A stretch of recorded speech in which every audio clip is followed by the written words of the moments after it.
When a person understands what their core strengths are and when they're at their best, they can work out what the best way is to approach running that business. Take you and I, for example, we're both running businesses, but we both do it in a very, very different way. And I think that's step one. It's understand what the most effective version is and the best way for that person, but then also understand who they need to surround themselves with.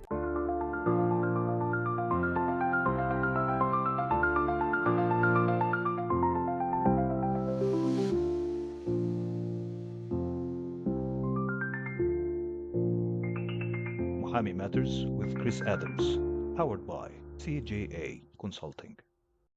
Welcome to Muhami Matters, where credibility meets clarity in legal and professional services. I'm your host, Chris Adams, founder of Muhami and CJA Consulting. Today, I'm joined by Steve Barrett, founder of Black Flag Coaching.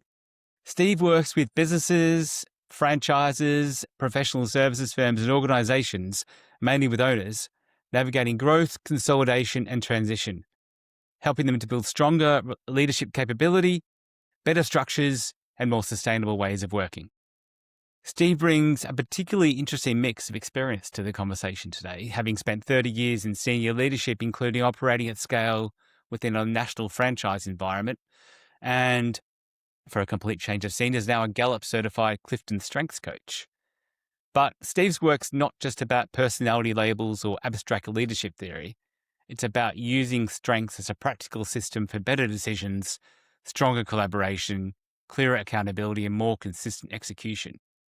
So today, the plan is to talk about Steve's journey from corporate operations into independent practice and really look at why strengths work is commonly misunderstood and how leaders can use their strengths without being controlled by them, and why complementary partnerships can be more powerful than trying to fix every gap yourself. So, without any further ado, Steve, welcome. Thank you for joining us today. Thanks for having me, Chris. It's great to be here. Tell us a little bit about yourself and Black Flag Coaching. So as Chris has introduced me, I think you covered most of the stuff there. But so I came off the back of a 30-year leadership career. I was always a purpose-driven leader, so I wasn't motivated by the traditional things like money, and I kind of found that out throughout the career. Each time there was a promotion or there was a pay rise, it was always like, and what next sort of scenario. As I look back at my career, the things I really remembered and the bits that I was really proud of was the stuff that I did for other people. So helping other people to develop, helping other people to gain those promotions, helping other people to achieve things. And that was kind of the main the main reason behind me decided to what I call it my bold move, walking away. Bold move, love it. A well-paid, 6-figure salary, comfortable role, etc., to the crazy world of self-employment and going it alone. So I set up Black Flag Coaching back in December 2024. Sometimes it feels like a very long time ago. Sometimes it feels like yesterday, but that's the roller coaster of self-employment, I guess.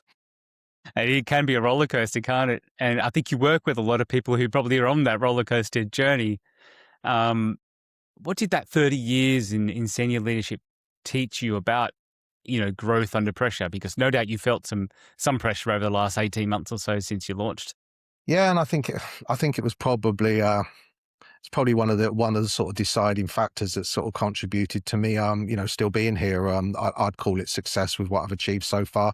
But that's always a bit of a subjective thing, I guess, depending on how you're measuring it. But I think what the corporate world teaches you learn a lot about business. And I think with that knowledge, it also helped me to build up a lot of resilience through that career as well. So when things get tough, it's just realizing that, it's not always going to be tough. You're going to have a tough day, you're going to have a tough week, you're going to have a tough month. The year might be tough, but depending on what you're doing in today is what kind of shapes tomorrow. And that was kind of the belief that I sort of took into last year as I was building up the business. So what's your reality been for the first 18 months since moving into independent practice? God, much harder than I ever thought. These things that you take for granted, like it gets to the end of the month and you get paid. It's like that's, you sort of think that was just the way because that was the way for 30 years. In those first sort of 6 months really tough. So I had a couple of clients that were pretty much landed as I launched, and that would have made things pretty comfortable for those first 6 months. Both fell through at sort of the 11th hour, as things can sometimes happen. So then it's a case of just show up each day, keep going, stick to your plan, but also adapt when you get the opportunity to adapt, but in a non-panicky way. So yeah, I think it was a case of just keep showing up. I believe that what you do today all compounds into tomorrow. And yeah, you won't see sort of quick instant successes, but trust me, they do build. And I think the point for me that things started dropping into place was, ironically, probably December and January. So December last year, January this year, where you expect those to be the toughest months, but actually they were the months where things suddenly started that I'd been working on in the months before just started. One would land, then another would land, and then there's another, and then a couple of other opportunities sort of presented themselves. So yeah, I think it's just keep going. I entered this, might sound stupid to a lot of people, but with no plan B. That's kind of so it's always a bit of a deliberate thing, because I think when there's a plan B, the easiest thing that can happen when things get tough is plan B becomes plan A, and you can just people chuck in their plan A too quickly.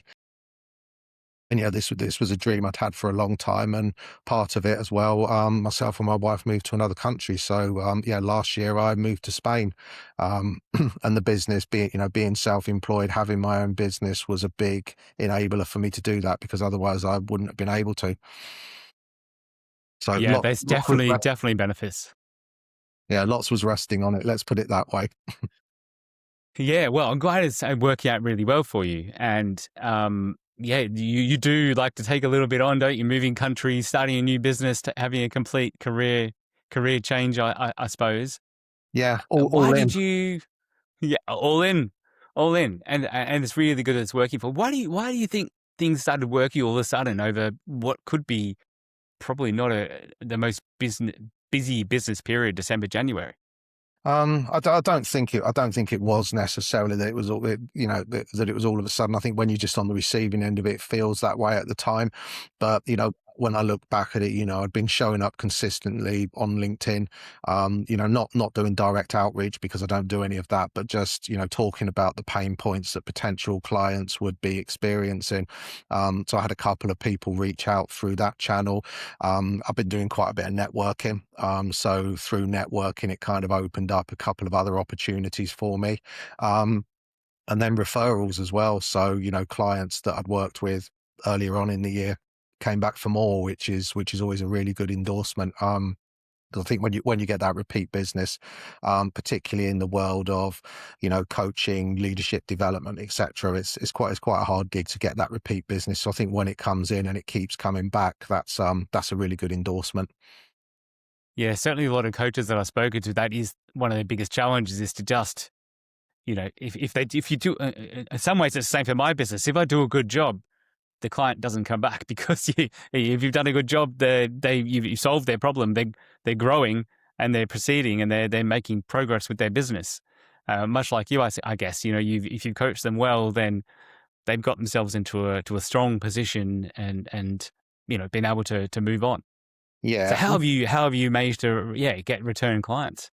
Well, I think one of the things that I did very, very early on in the business, I thought I would be targeting, business leaders, but I stopped doing that fairly early on for the reason that you've just said, because, if you get a coaching assignment with a leader in a business, realistically within 6 months it's done. And that's it, because I think as a coach, you kind of stop adding a little bit of value. If you've done a good job and the client's really bought into it and has, done what they said they wanted to do and achieved it, then they're gone. It's kind of like the natural focus. So what I do is I focus on businesses. So the coaching side of what I do, it's all focused around big businesses, because then you're not really being brought in just to coach an individual. It's usually working with a senior leadership team, very often teams that are going through a period of transition or a period of growth, and that they're obviously longer assignments. And, through one assignment, for example, the last one I did, I touched 18 people on that one, 18 one-to-one strengths coaching sessions, and then obviously facilitation on Wow. the day. So it's a way of having bigger impact. And I guess the chances of repeat business through those sorts of organizations is going to be much, much higher than, an individual. They're a bit trickier to land. But again, it almost plays to a bit of a strength from the experience point of view, because of people will hire me a lot of the time because of that operator experience, because I speak the same language, and I carry the same kind of scars that they've got, and when they're talking about these tough times, change, growth, transition, etc. I've been there and I've lived it, so I understand it. So what it means is the work that happens between us is it's all grounded in the real world. I think that makes a big difference. So is that why you decided to build two tracks? Like, I thought of them as quite clear, distinct two tracks between strengths coaching and franchise advisory, but are they maybe a little closer, more closely related than I might have thought? I I don't know, to be fair. I think sometimes, like you, I think they're not close, and then other times I think they are. The reason is, as I say, I set out to do purely the coaching side of it, but there was a big part of me that missed the operating bit more than I thought I would. It sounds a bit sadistic, actually, because it was probably the bit that I kind of had enough of. But you take that away from someone, and there was almost like this in the first 6-7 months. There was this itch to just sort of roll my sleeves up and get my hands a bit dirty again. And I like the franchise space. I had 5.5 years operating as a franchise director within like a £46 million multi-site business. It felt like one where I could add real value again because of some, particular experiences within that time as well. So, I started talking more about that side, because I think the strengths coaching, ultimately it kind of takes care of itself, because businesses will see my profile on the I'm a Gallup certified coach, so I'm on the Gallup website, so I get some inquiries through that, and then it tends to be sort of referrals of someone's seen that I've worked with a particular business, and someone from another business reaches out, or someone in that business refers.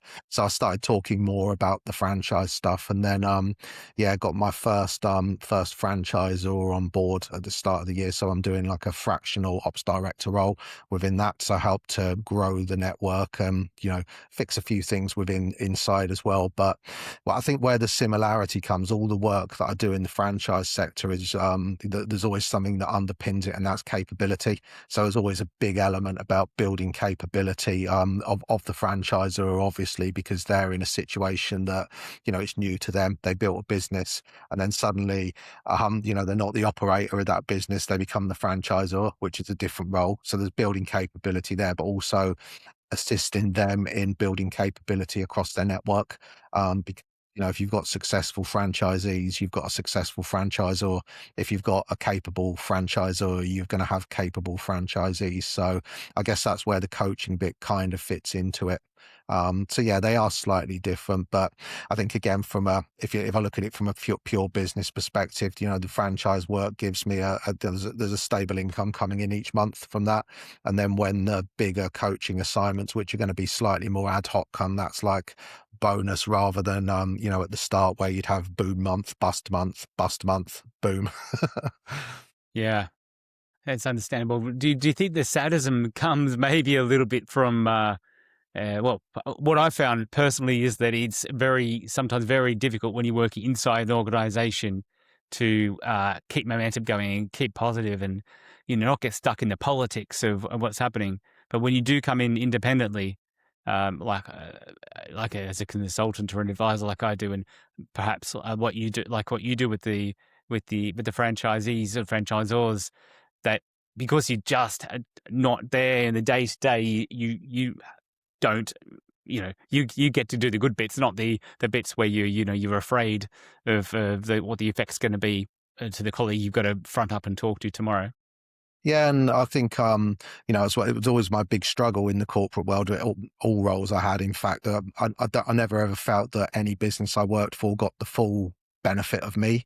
Because I think when you're in a corporate role, you always put in a lane, and there's always an element of, no, you stay in your lane, you deliver that bit, when actually you could add so much value over here and so much value over here. And they never really got that. And yeah, and I always believed in being myself as well. So I would always show up as me. So I think any business that I ever worked in, they got me. Whether that's what they wanted or not, that's what they hired. I'd deliver the results, but I'd always do it as me. I think where it's great, as you've said there, you can pick who you work with, which is a really important thing for me. And then also you can, you're not in that lane anymore, because you can almost define what that lane is, the scope of the work. And then that means that you're in control of the impact that you can have, because, you can touch all of these things. You can touch all of these elements. You can help the franchisor to decide what the priority is, where the biggest wins are, what will have the most impact. And I think it's very, very satisfying work. I think if you look at franchisors, they spent a long time building up an initial business, lots of investment, lots of blood, lots of sweat, loads of tears, and then they've created their franchise model, which is their next big dream. And I think when someone's put that much into something and you can help them to make that dream a reality, and then you're also helping other people like franchisees to come on board and create something which almost makes their dreams a reality, is really rewarding work. Yeah, I can imagine. I can really imagine. When you see the results of your work like that, it must be just so rewarding and so satisfying, especially at such a larger scale. Yeah, definitely. And I think it's not just like, I'm not just talking sort of financial results or whatever. It's seeing people be, proud of the business that they've got, happy in the business that they've got. I think that they're important things. So let's talk a bit about the CliftonStrengths coaching that you do. Obviously, it sounds like that's your passion, and that's what you want to really to make work, so it's not feast or famine. For those who are not really familiar with CliftonStrengths, can you give us a very brief background about what they are? Yeah, sure. So it's different to pretty much most types of this development stuff, because pretty much everything in psychology, in any of these sort of psychometrics, it almost becomes focused by default on deficiencies. So what your areas you need to improve on, what your weaknesses, and I always look at it as, if you're spending time working on those weaknesses, I used to get it in corporate life all the time. Oh, you need to focus more on this. You need to focus more on this. And the result is, if you work that way, you put a whole load of time and effort into something, and the result is you just become a little bit less crap at something, which is not very motivational and not very impactful.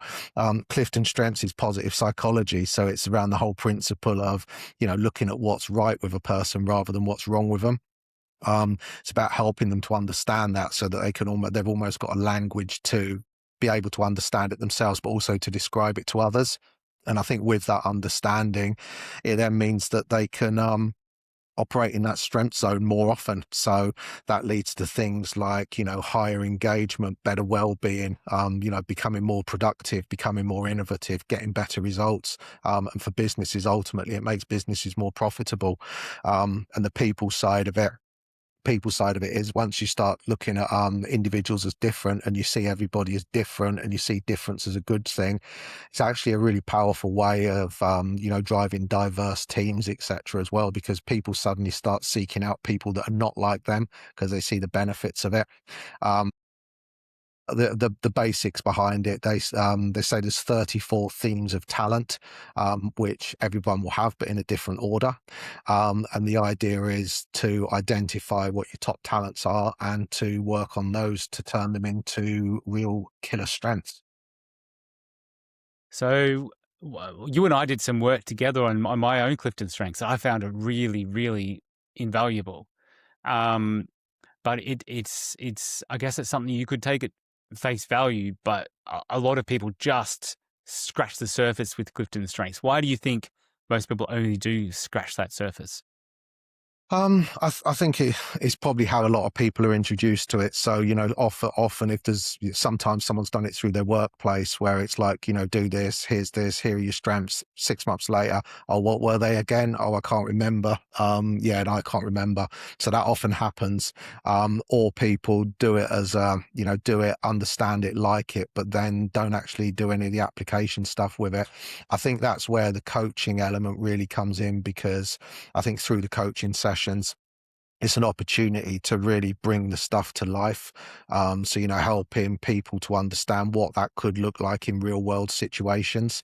And some of the most powerful bits is, you've got this great insight on the person, just listening, such a powerful thing, hearing the bits that they talk about, hearing where their successes have come from, hearing what contributed to successes, hearing what challenges they've got.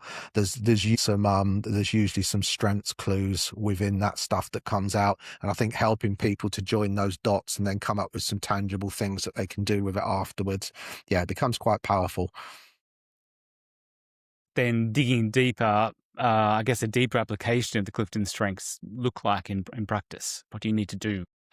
So it's really understanding. So these are themes. They're not labels. So it's not like some of these things where you're told you're a red or a yellow or a green, and you sort of go away thinking, well, what the hell's that mean? People are a lot more complex than this. So everybody's report's individual. Chances of seeing someone with the same top 5 in the same order is into the 30s, of 1 in 33 million, I think it is. So it's a proper unique tool. And I think that the key with what you've asked there is helping people to really connect with what each one means to them. So you and I could both have strategic at number 1. Our strategic thing would come through different, because all the other stuff is in a different order and with different people. So it's get a real understanding of it. And I think once you understand something, you can kind of work out how to apply it more. Some cases I come across people even try and hide what their strengths are because they don't think it's the best way for them to be. Which again, that's always quite a sad thing when you hear it, but again, a really satisfying thing when you see them start smiling about what makes them them. And often it's because of really rubbish feedback that they've got from people in the workplace. Yeah, people do tend to push other people down, don't they? And make you doubt yourself. And again, that is focusing on weaknesses rather than on the strengths. One interesting thing that I found when I did some work with you is that I'm not always harnessing my strengths. Some of my strengths are really good, and I do, that is me, and that's how I work. And I've been trying to push them down and push them away, and I actually should be harnessing them and using them to my advantage rather than pushing them down. And I was completely blind to that. Yeah. So I can definitely recommend it for sure. Is that quite a common thing that you come across, where people might sort of recognize how strong they are in some things, but then actually not really utilize them? Yeah, I mean, it happens a lot, and as I think that work, the workplace is one of the reasons for that. So, again, if you look at a lot of the personal development plans that people will have at work, usually carried out by a line manager, and usually the things that are on the development plan are the line manager almost mentoring or advising someone on what they need to do and how they need to do it. But often that's coming through the lens of the line manager. So it's almost like they're trying to create little mini versions of themselves, which is just, it's not engaging and it's ineffective. I think once you've got an understanding of what makes the people tick, it's like, well, what's the objective and what's the best way for you to do that? And again, taking strengths. I'll talk a bit about blind spots in a minute, because that can also be significant. Yeah. I think it's taking a strength and just looking at how you can apply it. So, it's not just about face value. It is putting it into different situations. And having that conversation with people around, when they're talking about a particular situation or something they want to achieve, and you sort of say to them, which of your core strengths could really help you here, and just getting people to think about how it could be applied in a different way is powerful. blind spots can be a thing as well, because sometimes I always use the analogy of music. So it's like, in your music, you want the bass turned up nice and high, because then it sounds good. But the minute that bass turns up too high and the speakers start to rattle and distort, it doesn't sound good anymore. So again, there's helping people to gain awareness of blind spots, which is where so a strength just becomes a bit too overdone, that actually it starts to get in the way of success. Yeah, let's explore that one a bit more. Why do people sometimes their strongest themes and strengths become their biggest blind spots? I think it's because if you think about the whole strengths piece, it's your natural way of being, it's your natural way of working, it's your natural way of just being a person. So, when you're doing things in a way that comes natural to you, you kind of lean into it. But each one's got a dark side. If I think of some of mine through my career, I've got strategic at number one, relator at number two, then self-assurance, maximizer, and futuristic. There was blind spots for all of those at certain points. When I was at my worst with it, the strategic part could be I'd think quick, I'd work out the destination, I'd work out how to get there. But what I was really bad at was telling other people how I'd got to where I'd got to. So they'd look at you sometimes and just not be bought in, or think you were a bit crazy, just because of I wasn't taking the time to go, right, here's where I think we're going, and here's how I've got to that. So it was that taking the bit of time. Self-assurance is when it's at its best, it becomes like an infectious confidence for other people, but overdone sometimes it can make you appear unapproachable to people, or make people believe that they maybe shouldn't challenge. So that was another one. And then maximizer, seeing great as just what was expected. So it meant that I was really bad at praising people. I'm really bad at recognizing good performances, because you do 100% of a target. Well, of course you did 100%. That's what we were expecting to do. Did 110? Yeah, if we'd have done this, we would have done 115, sort of thing. Yeah. Okay. There was some of those, and I think again it's just helping others to understand where theirs will come through sometimes. Yeah, and it's powerful. It has a big impact when people realize. So yeah, I'm just thinking through my strengths. Analytical was definitely up there, Mm-hmm. which is you helped me recognize that that's a big strength, and I wasn't necessarily grabbing onto it. But that I then need to find people who complement what not my weaknesses are, but I guess my blind spots, and those that are lower down my strengths. So why does working with all 434 Clifton strengths matter? So yeah, there are options to work with the top five, but it's like I guess it's like seeing, if it's a whole pizza, you're only seeing one slice. So you don't know what's on the rest of the pizza. You'll assume it's going to be the same, but actually there's a lot of complexity below that. And knowing people's least preferred strengths, and seeing, 6 to 10, 6 to 12 are really significant as well, because these are things that you might not be doing on autopilot every day, but they're things you can just deliberately snap and switch into and be really comfortable with. So again, there's an opportunity to nurture some of that stuff to support as well. So I think full picture is important to have, particularly when it comes to deeper conversations about strengths-based partnerships and collaborations, and thinking about how other people can complement what you do really well naturally, and how you can help other people. So yeah, seeing the full picture I think is important. I very rarely work with people on the top five, particularly senior leadership level, because you need to see the real depth at that level. Maybe if we're talking like, first appointment leaders, etc., managers, top five is okay, but other than that, I'd always go for the full 34. Yeah, and it's definitely when we did the stuff together, the bits that were a bit further down were the bits that I guess need help with. What it made me realize was that those are probably always never going to be my strengths naturally. I can always work on them, but they're never going to be my strengths, because that's just me. But I then need to find people who complement that. I can't remember what top five were, but analytical was up there, and a relator, and lots of things for getting a really good job done, honesty, and being thorough, and all that sort of stuff. But activator was quite low. And activator is, someone who, or you could explain what activator is actually better, but I believe Yeah. it's someone who just says, okay, let's get out and crack on with it. And I need to basically, to complement my strengths, I need to find people who are activators so they can get me moving so we don't get too stuck in the weeds. Yeah. I mean, as I say, you lead with execution, but there was a lot of these real diligent traits. So I believe deliberative, responsibility, etc. So there was a lot of the execution themes at the top. So I believe that conversation kind of come with, look, you do that stuff amazingly. I think it was a question of what happens when you get stuck.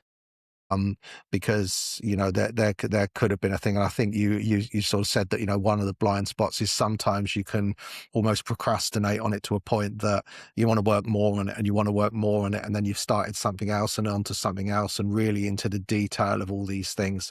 And I think the activator bit, that's someone who's action orientated. There could be other themes within the influencing domain that could do the same thing, but I think the question was, who do you know who's really action orientated, that just wants to get on and do. And then the most simple thing is a conversation of, hey, I'm stuck, I'm going around in circles with this thing now, here's where I am, what would you do next?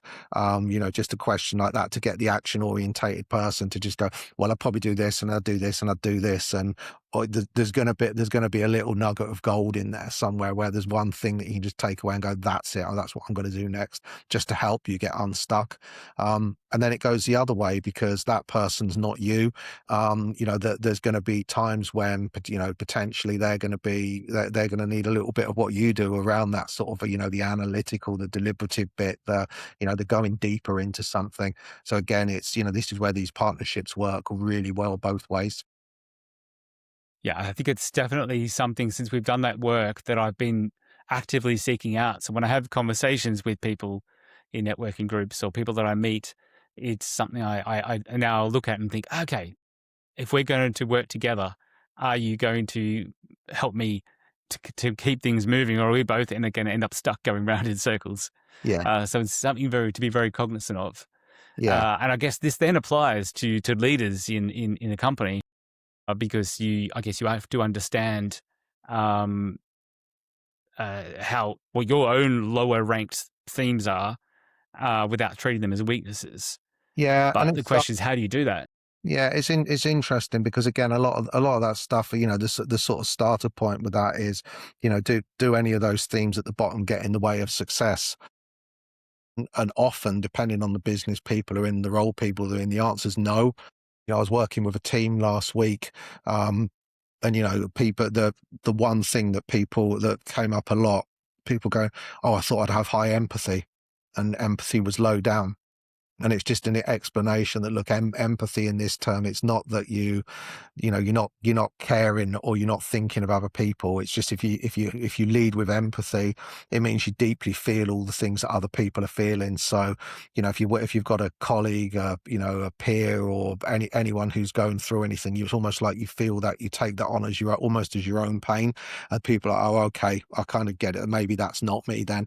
And when people have things like those relationship building talents at the lower end, they can either make themselves do it and lean into it like in a deliberate way, which if you take something like empathy or trying to sort of understand people, and someone's just not wired that way, it can come across a bit sort of superficial.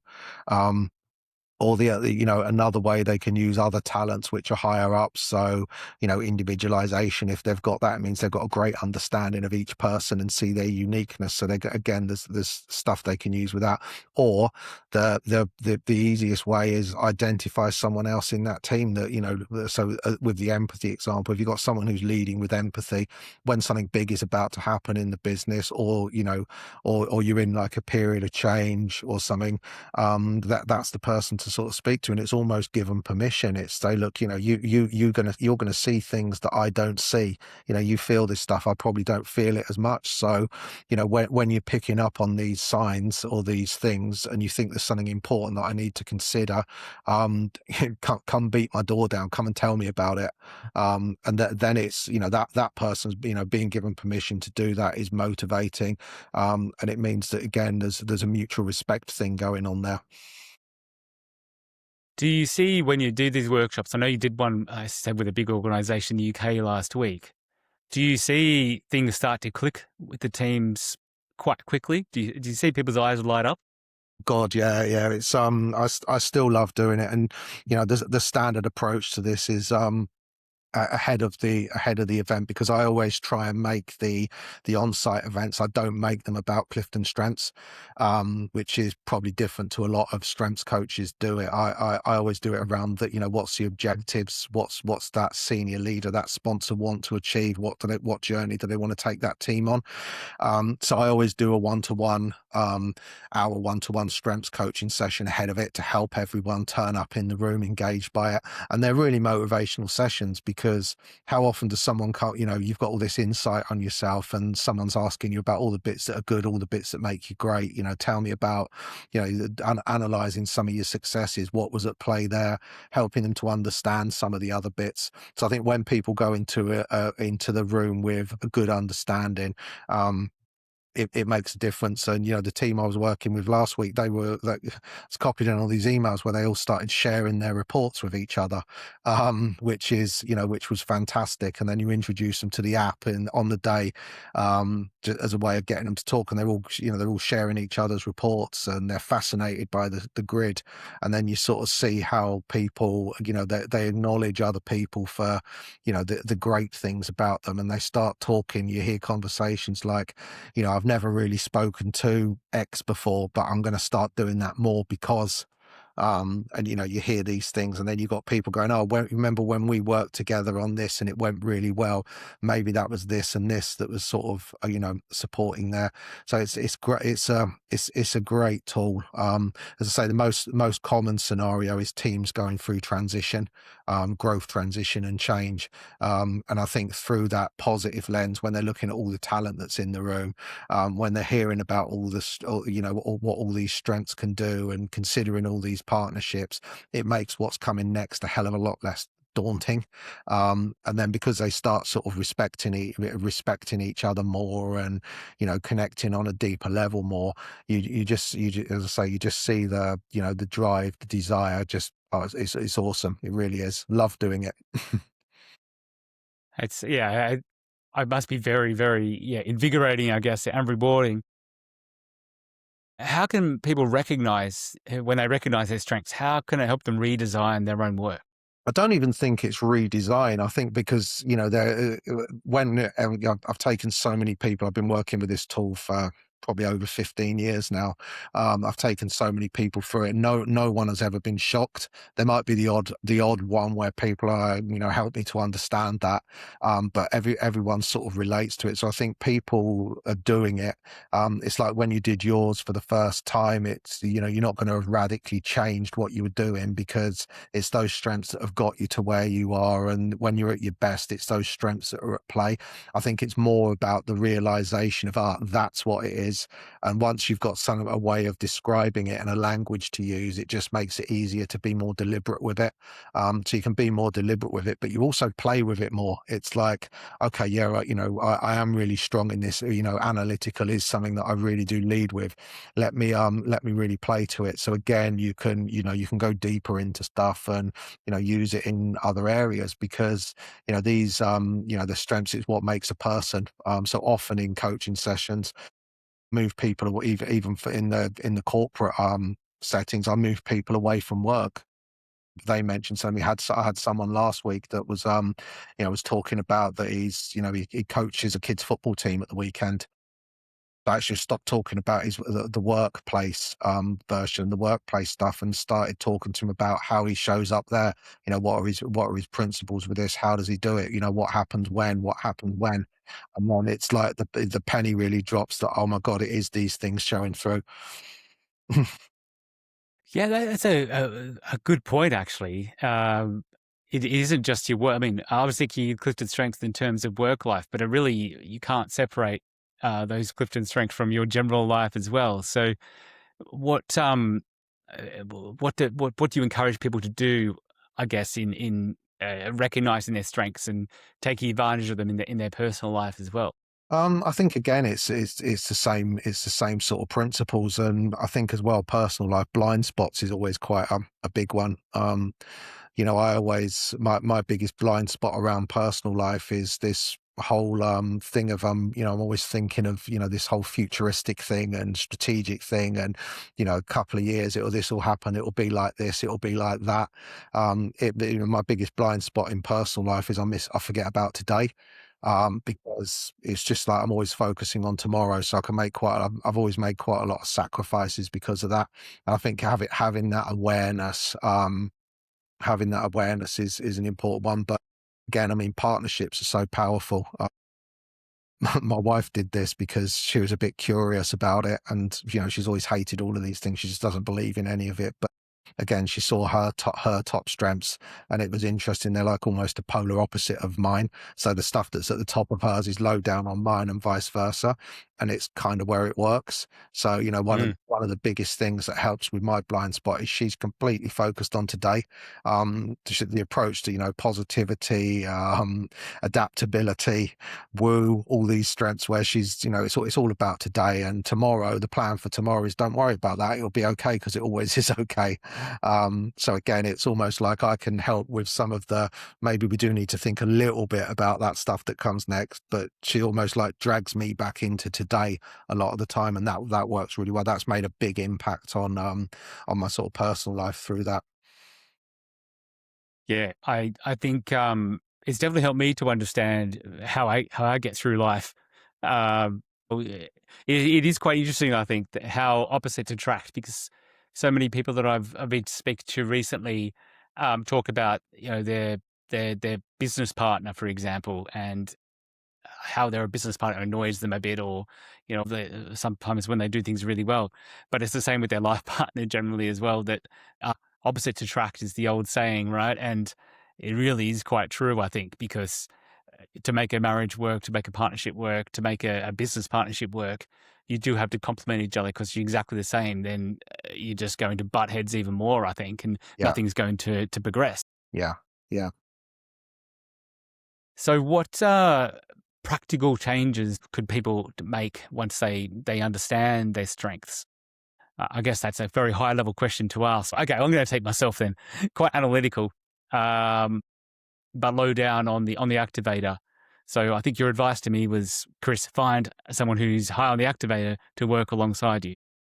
Yeah, I mean, there's lots of bits. So, um,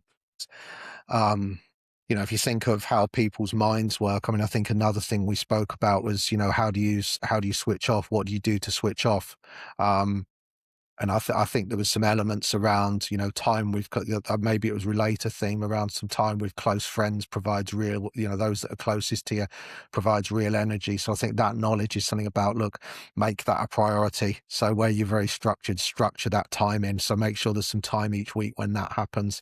And then there was another hobby, which I think you'd said it's sort of fallen off the table because I'm busy with this. It's like, no, put it back in, because what's happening in your mind when you're doing that? And it's like, yeah, that's when I get my clarity. That's when I can come up with stuff, because I'm focusing on something that's not the work related stuff. So I think there's always that mindset bit, and a bit about, someone can be deliberate about something once they understand it and know what it is and can describe it. And then it is seeking out people that kind of complement. And that's a great bit. I mean, it's powerful. I mean, particularly in the workplace environment. Once everyone starts looking at others as different and going, difference is a good thing, then people start showing curiosity about people, and then it becomes a lot bigger than just CliftonStrengths. Then people can start showing curiosity about other. It can cross cultural boundaries, because suddenly people they've got this view of the world that difference is a good thing and people are unique, and I want to understand people. It can break down lots of barriers. It can change conversations that people have. Neurodiverse conversation in the workplace becomes about adjustments, which is valid, but there's this whole other bit of when someone has is ADHD. How powerful is the conversation of tell me when that works really well for you, when are you at your best, what's ADHD give you almost as a bit of a superpower, and what's that mean to you, and people understanding that, and then that's a more positive conversation, which again puts that in the sort of the whole strengths and uniqueness category. Yeah, so it's a powerful tool for that. Yeah, I really like that analogy actually in thinking about neurodiversity, because there are some people who obviously do have ADHD, but sometimes that means they can really, really hyper focus, and they're really, really, if you give Hmm. them the right environment. I've got a bit of ADHD. To really focus, I need to be in sort of a quieter environment. I need to really have that time to go into the focus bit. But once I do, I get so much done, and it's really, really effective. So understanding that's a strength of mine helps me deliver for clients and for other people. But I need to, I need some help sometimes to get into that zone.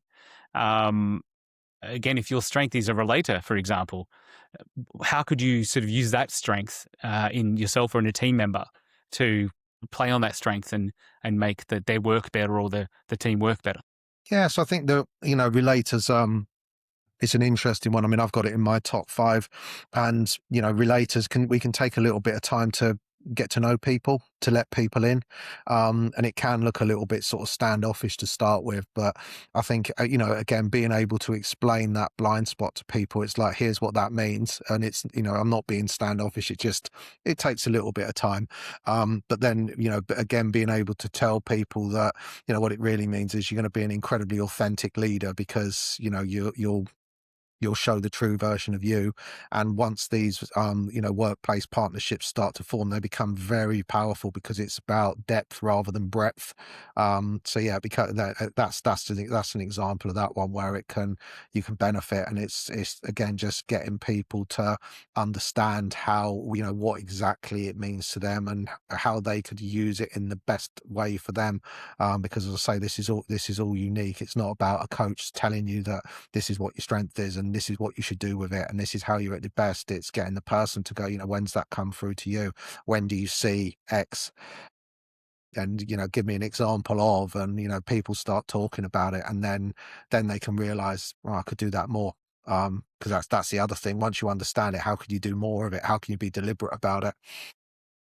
Yeah, I guess then leads to influence. So do you find then that people, once they recognize their strengths, that they can use that then in influencing other people? Yeah, and there's a whole domain of influencing strengths, and it comes up often where someone goes, "Oh, I'm really low on influencing, so I can't influence." And the question is, how do you influence?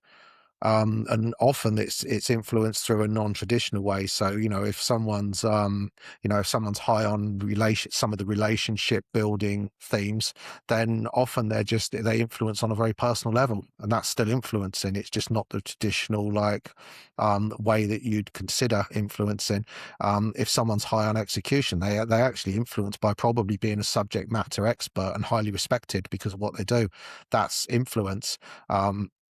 I've had many conversations with people about that influencing domain where, people are again told, oh, we'll put you on this training course about how you can present better and this, and it's okay, that's great, but there's a whole thing about natural presenting styles. So, if you're high with the executing themes, don't try and go out on the stage and be Mr. Jazz Hands, because it's not going to work as well as, being proud of being the subject matter expert, stepping out there going, oh, I am an expert on this. I do know my stuff. I have got all the detail. I know these numbers. I know exactly what to say. And it's a calmer approach, but again, influencing in just in a different way. Yeah, it makes me think actually a lot of because I've worked a lot with lawyers over the years, and it makes me think that there are some people who, get a rise up to partner or close to it, who are just so good at the technical client delivery, and that's their strength. They just deliver, and that's how they influence, is just by getting the work done to a really high standard. And it sets a really good example for other members of the team of, this is a standard that needs to be set, without them saying anything. But on the Yeah. other hand, they are not always the best presenters or the best people to be in front of clients or things like that. And so that's something I guess they need to work on, because you do have to talk to people as a professional advisor. But you, I guess, can then surround yourself also with people who do have that strength, who can join you in that meeting, who are the team member, who can maybe have those stronger relator strengths. So yeah, I agree. I can see exactly how it would apply in professional services in particular, where you've got really technical people who do a really good technical job, but just aren't as good at dealing with people, I guess. And you've got others who are really good with clients and really good with dealing with people, but their strengths are not so much on the technical side of things, but they're really good at managing the team and really good at keeping the clients happy. Yeah, and there's a big part of that is mindset because again, it probably goes back to the sort of stuff you see in the workplace, which is people are told, it's almost like, there's however many billion people on the planet, and we're almost told that, this is what a leader is like. So, if there's that many different people, how can there only be one way to be a leader? How can there only be one way to do things? So I think there's often this belief of, I can't do that because I'm not like this. Well, actually, you can do it just in a different way. So again, you talk about those client meetings, someone who's very technical, if they've got good awareness of where their strengths lie and good awareness of what their blind spots could be, and they've started to get a bit better at seeing where other people sit, that can work incredibly well, and they can do more than they currently believe they can just by reframing it. It's that mental reframe bit, or again, as you say, that the partnership bit. I was always the biggest thing that always come up on my development plans throughout my, corporate career was around networking. You've got to network more. You've got to go and speak to these people. You've got to do this. You've got to do this. You've got to be more like this. You've got to show more of an interest in this. Well, it's just not my way of doing it. So I was almost told that I couldn't network. Actually, I'm pretty good at networking now, but I network in a different way, which is more using the relator element, which is the more one-to-one conversation, and just being a really open person with it. I can be a highly effective networker. But that's kind of like on my terms bit. I was always told that that's not that wasn't the stuff that was going on the development plans. It was always a different version of it. Whereas you put that version on it, networking's not a problem at all. Very interesting. Yeah, it's once you understand your strengths, I feel like it's very, very empowering. How can these strengths help a leader see where they become the bottleneck? I think the bottleneck bit is very much blind spot related. So there's going to be something in there which usually a bottleneck for leaders is when you look at it, they're not delegating enough away. They're trying to keep control of every decision. They're signing everything off, and what ends up happening then is it's almost a bit of overwhelm. So more comes in. The business gets bigger. Everything gets slowed down by them. They've got more on their plate. So actually they start making decisions based on emotion because of how they're feeling at the time. So I think decision-making gets inconsistent. So if you think slower decision-making, inconsistent decision-making, stressed out leader, it's kind of a bit of a recipe for disaster. So I think, again, it's look at what blind spots could be in play then. So is someone trying to keep control of everything themselves? Are they giving enough trust to other people? Because there's nothing in a strengths profile that would mean someone's going to do that. It's just when those blind spots become completely unchecked. So when you're working with the team who's going through change, how do you use this CliftonStrengths alongside the sponsor's actual business goals? So the way it's always done, I mean, often it's one of two things. Either they come to me for CliftonStrengths or they come to me for the leadership thing. Normally it's the leadership side of it.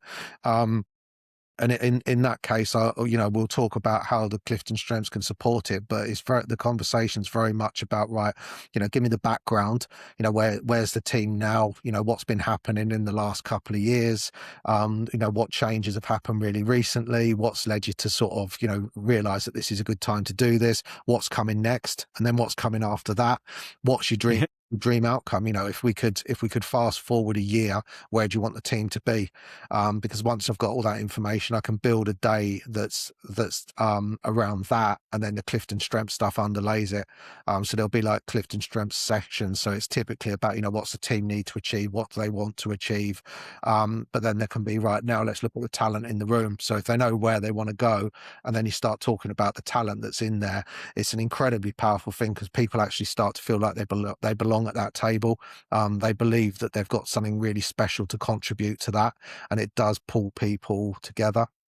A session that's always tricky to deliver, always tries to overrun, is when you start taking a team through a team grid, which is usually like an afternoon of day one session, and you start getting them to just look at their team grid, and you're just asking some questions around it, and the amount of questions that come back and so on, it's great. But then you think what that is, it's not about that piece of paper that's on the wall.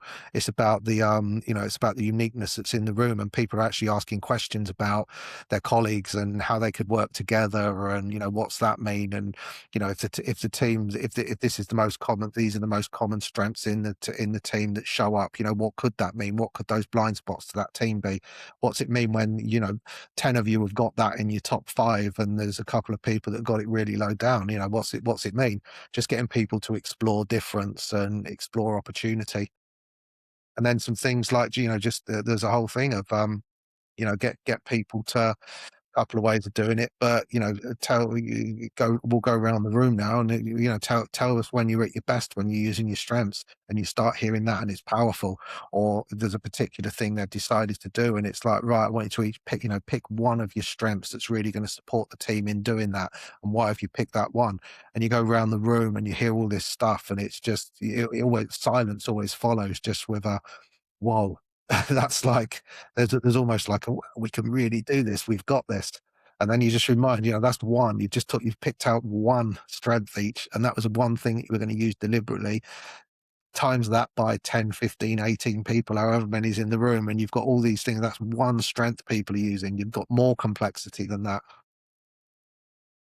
It is a scale, isn't it? It is a spectrum, I guess, and that's why you have to look at all 34, because everyone's got every single kind of strength.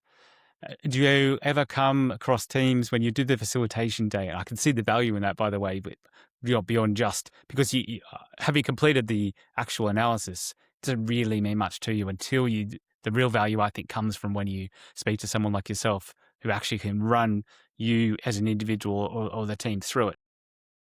But have you come across teams that's completely imbalanced in strengths? Yeah.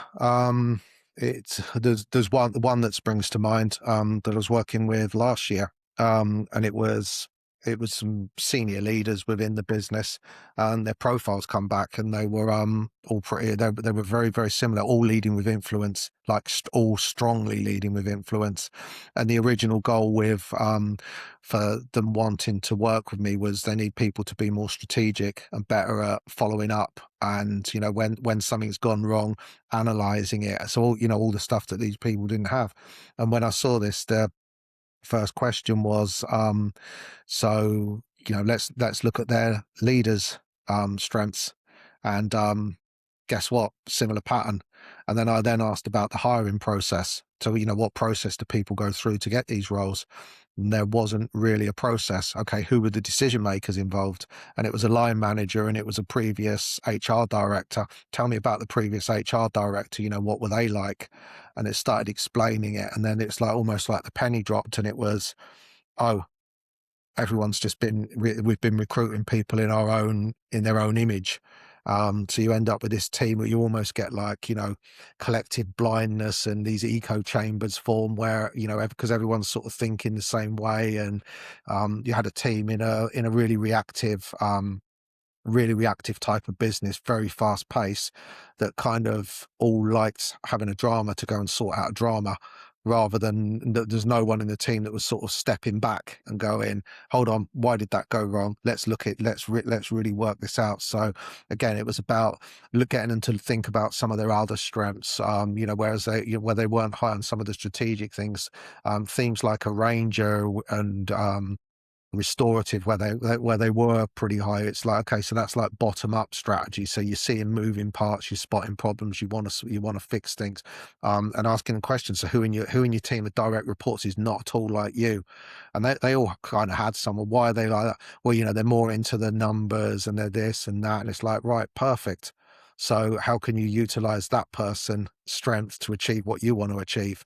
And again, it was just getting them to think about how they lead has impact. But yeah, you do get it sometimes, and I don't think that's going to be that rare in reality, because there are going to be organizations out there where it is very much like that, this is the type of person we need.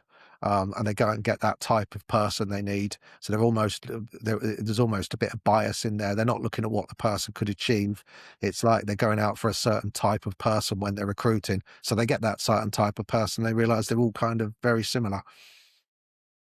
Yeah, which probably is not going to work. It might probably work in some ways. I'm thinking probably of people like real estate agents potentially, or probably people in sales. I'd imagine have a lot of similar strengths. Yeah, but again, you can, there's more than one way to. Again, sales is an interesting one. I mean, there's more than one way to sell. You can sell. You don't have to sell using influence. You can sell using relationship building. You can say how's the best way to sell if you lead with strategic thinking. How's the best way to lead to sell if you're leading with execution themes. There's different ways of doing things.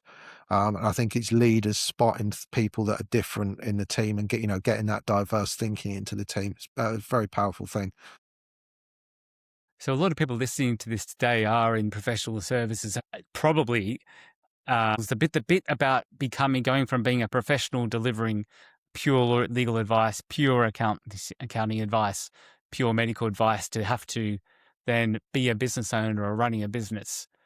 How do you, harness those strengths to be that business person? What do you need to focus on? I think it's the same as we've talked about. So it's understanding it. It's understanding what that when a person understands what their core strengths are and when they're at their best, they can work out what the best way is to approach running that business.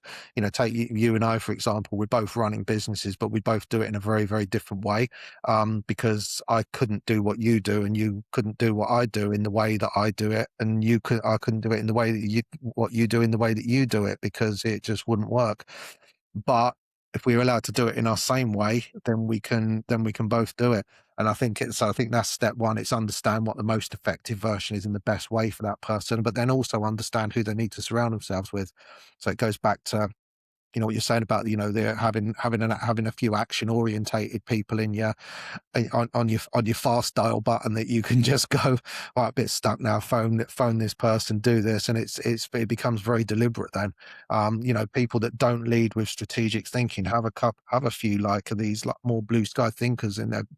I've got to come up with something with this, I'm a bit stuck, just throw a few ideas at me. That's a great way of operating, because then you're almost seeking out people to be in your corner. And that's also how businesses grow, isn't it? It's a form of collaboration. You don't have to hire loads of people to be a big successful business. You can just have lots of collaborations. And I think if you've got a strengths lens and you're looking for good in people and what people do and what people can bring and so on, it kind of enforces that collaborative approach. Yeah, I think recognizing other people's strengths is probably the key. From what you've told us today, what you've told me in the past, yeah, I think getting to understand your own strengths is really important, but probably recognizing others is equally as important. So, just to finish this up, have you found that doing this strengths work has then helped you in the franchise work that you're doing on the other side? Because they're two quite different approaches in different businesses. Has it helped you a lot? Yeah, because again, I don't tend to bring strengths assessments into franchise assignments at the start, because it's almost like a bit of a put off. That's not the objective thing, but I still look at things through the same lens. So when I'm talking to a franchisor, there's always clues as to how their mind works, how they operate, what's important to them. So you kind of have those clues there, and it's about, again, helping that person to apply the best version of themselves to what they need to do in that role, not turning that person into a mini version of me, because again, that won't work. It's, identify what it is that they need. So again, it's looking for, I think if you're looking for talent in people and you're looking for good in people, guess what? You tend to find talent, you tend to find good in people. And I think that goes through franchisees as well. Conversations. Often one of the things that I'm asked to do is to almost a bit of hand holding for franchisors in difficult conversations with franchisees because they've never done it before. But again, it's even when it looks like an underperformance call, first thing to really do is listen. So listen and understand where that person's coming from. What could it be? And it can be multiple things. A strengths version. If you've got people that are, they're analytical type mind and they're not being given enough detail, they're not comfortable with it. So they need more detail. Just because the franchisor doesn't want it, make more detail available for these people, and then they've got the detail, then they can make the decision. It can be as simple as showing them and talking them through the projections and talking through the actual performance, to understand that, oh yeah, okay, it can be done. And then what options have you got to do this? So yeah, there is a little bit of crossover with it. I think, as I say, I think when you look for good in people, you find good in people. So I think today's conversation for me has been really invaluable, Steve. So thank you very much for joining us. No, if our listeners and viewers want to find out more about the strengths, or work with you, or indeed if they're in the franchise space, what's the best way to get in touch with you? LinkedIn. Find me on LinkedIn, or just drop me an email, info@blackflagcoaching.com, and we'll have a chat. I always find the best way to start anything is to just have a chat. Indeed. It's one of your strengths. Maybe. So thank you so much for joining us today, Steve Barrett. It's much appreciated. We'll put all the links to your socials in the descriptions of the podcast episodes. So I look forward to speaking to you again very soon. Thanks, Chris. Absolute pleasure.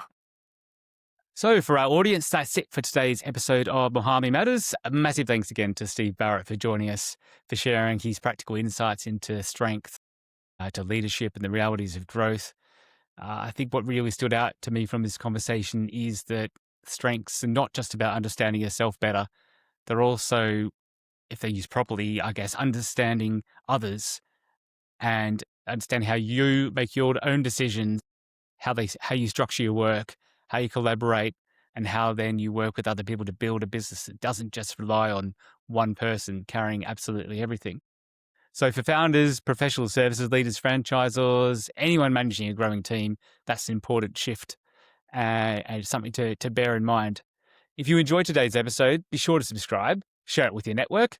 For more insights and support, visit muhami.ae or connect with me at CJA Consulting. I'm Chris Adams. Until next time, stay informed and stay empowered. Thank you for joining us on Muhami Matters. If you found today's episode valuable, subscribe and connect with me to stay updated. Join me again soon as we continue to bring you credible insights, practical strategies, and trusted advice to empower your professional journey. I'm Chris Adams. Until next time, stay informed and stay empowered.